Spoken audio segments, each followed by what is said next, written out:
tunatambua lishe si swala la kiafya pekee, bali ni nguzo ya maendeleo ya rasilimali watu, uchumi na jamii.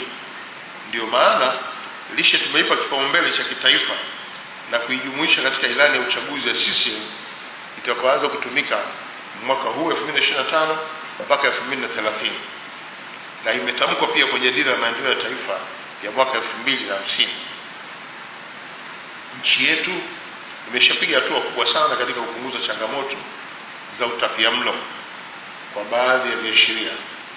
Kiwango cha udumavu miongoni mwa watoto walio chini ya umri chini ya miaka 15 kimeshuka sana kutoka 48% mwaka 1992 hadi 30% kwa mwaka 2022.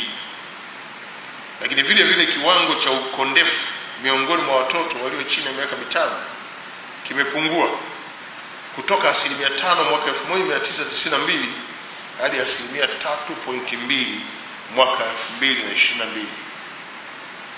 Na kiwango cha uzito uliozidi na uzito kupita kiasi, inaitwa kiribatumbo, kimekuwa kikiongezeka hasa miongoni mwa wakina mama wenye umri wa kuzaa, ambapo viwango viliongezeka kutoka 28% mwaka 2015 hadi 37% mwaka 2022.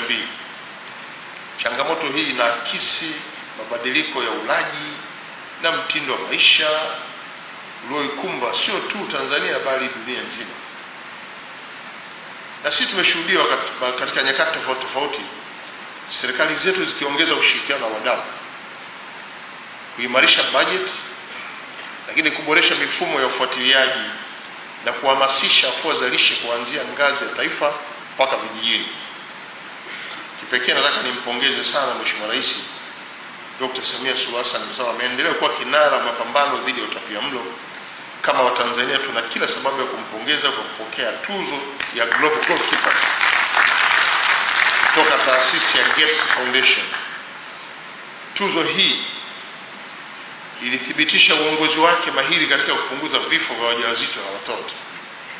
Tuzo hii pia imetambua mchango wake mkubwa katika kusukuma mbele malengo endelevu ya maendeleo endelevu, hususan kwenye afya ya mama, mtoto na lishe. Hakika huu ni ushahidi wa dunia kutambua uongozi imara wa rais wetu katika kujenga jamii yenye maarifa na ustawi.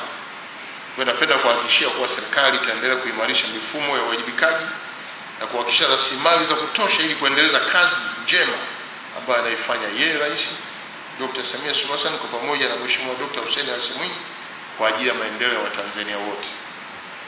Nafasi yetu sisi kama wataalamu, washikadau, ni kuendeleza na kushauri serikali katika kuboresha mifumo, sera, lakini pia sheria na kanuni zinazokwenda kuongoza kwenda kupunguza matatizo ya kiafya ambayo yanatokana na kukosekana kwa lishe.